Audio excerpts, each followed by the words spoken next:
Anxiety is freedom's worst enemy. Hi, guys, and welcome back to another episode of This is for the Soul, and I'm your lovely host, Brianna Shadee. On this podcast, we talk about all things mental health, personal development, spirituality, girl talk, you name it, we're going to talk about it. So, today's conversation is going to be one that feels close to home. It's going to be about mental health, but more specifically, anxiety. How to cope with it, how to recognize when enough is enough, and how to bring yourself back down to the physical when your mind just can't stop racing. I've experienced mental health challenges most of my life, but it wasn't until adulthood where I fully understood what was going on. When I finally received diagnoses, because I had an inkling, like I kind of knew, but I just wanted confirmation. It was almost like I was finally seeing myself clearly for the first time. The awareness, the validation, that's what brought clarity. Because healing often starts in those moments where you can say, oh, that makes sense, or you just have this aha moment. And for me, it wasn't about labeling myself, but it was more so about understanding myself and who I am and why I think the way I do, what makes me this way. That moment of understanding is what opened the door for healing. One of my biggest challenges, and maybe some of you can relate to, is my perception of time. That's when my anxiety heightens the most, when I think a lot about time. I'm constantly feeling like I don't have enough of it, even when I know that I do, because I am self-aware. Time is a social construct, and it's not real. It's something that was created to keep us in order and in line and to follow a cycle. But that thought alone, I don't have enough time, can create so much unnecessary stress and a lot of mental and emotional pressure. It's like I'm running this invisible race against the clock that doesn't even exist. I'll replay situations, worry about what's next, or overthink and try to control outcomes that I just know that I can't control. Period. And sometimes it really does feel like a mental prison. It feels like I'm stuck in my own head. And that's why anxiety and freedom, they just don't mix. You're not doing enough versus you should be doing more is the thoughts that constantly replay. And when you're trying to live freely or just be, it's exhausting. And there have been so many times when the thoughts have gotten loud and I start believing them. Once the anxiety starts to feed off of itself, it can easily build and turn into something way more deeper, which ends up being a depression. And as a high functioning, mildly depressed person, some days are easier and some days are just not the best at all. But one thing that has helped me the most, and a lot of advice that I've heard from other people, is grounding myself in the physical. When I'm spiraling or when I feel like this is just too much, I can't do this, it's just about reminding myself that I'm safe in this moment. I'm safe to exist in this moment because nothing else matters but right now. It's just about being able to control them and have habits in place that can redirect the way that you're thinking. But it's the energy we give those thoughts that determines how much power they hold in our lives. So if a thought comes across your mind and it's negative or intrusive or something that's just outrageous, you can ignore it.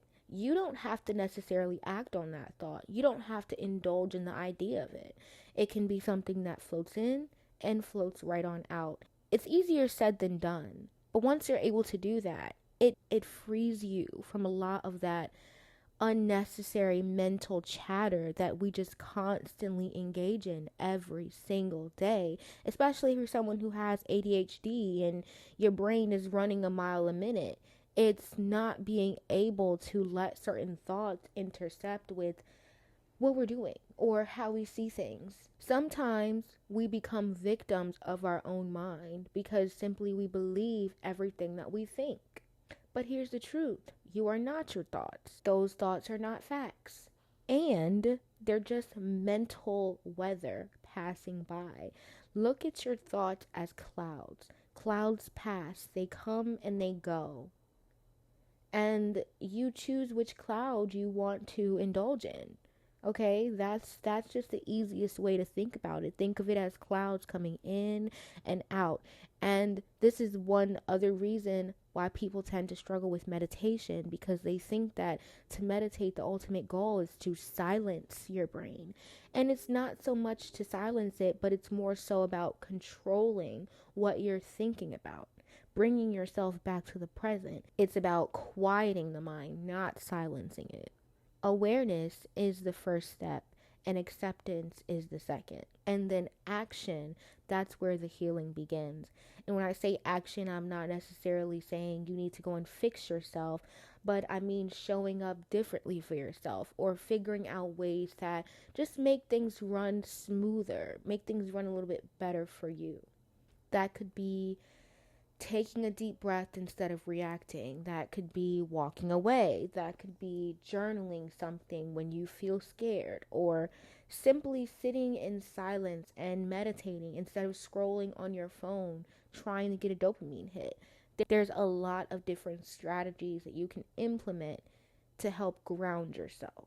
Just like meditation, peace is not about the absence of the thought. It's not about the silence.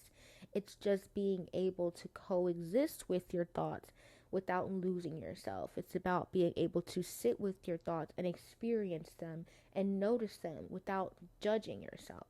So I want you to take a moment, maybe after this episode, and I really want you to ask yourself, what does freedom look like for me? Mentally, emotionally, spiritually. And then ask, what thoughts are holding me back from freedom? Sometimes just by simply naming what's been holding you down, especially if you're aware, that is the first act of letting go. So if this episode resonated with you today, I invite you to slow down. Take a few moments, no phone, no technology, no distractions, just you and your presence. Ground yourself in your body. Just sit for 5 minutes and breathe. Remind yourself that you are safe and that you are doing enough. And think about if you are having an anxious moment, or you're noticing that your anxiety is beginning to take over, it's because it's trying to protect you. There's something there that you could be scared of, or there's something that's pinpointing or triggering your anxiety in that moment. So when you're anxious, just stop, think about it, and ask yourself, why am I feeling like this? What is triggering this in this moment? Because usually underneath every anxious thought, there's a part of you that just wants to feel safe, seen, and cared for. I'm going to leave this episode right here, friends. If this message resonated with you, share it with someone who might need the same reminder.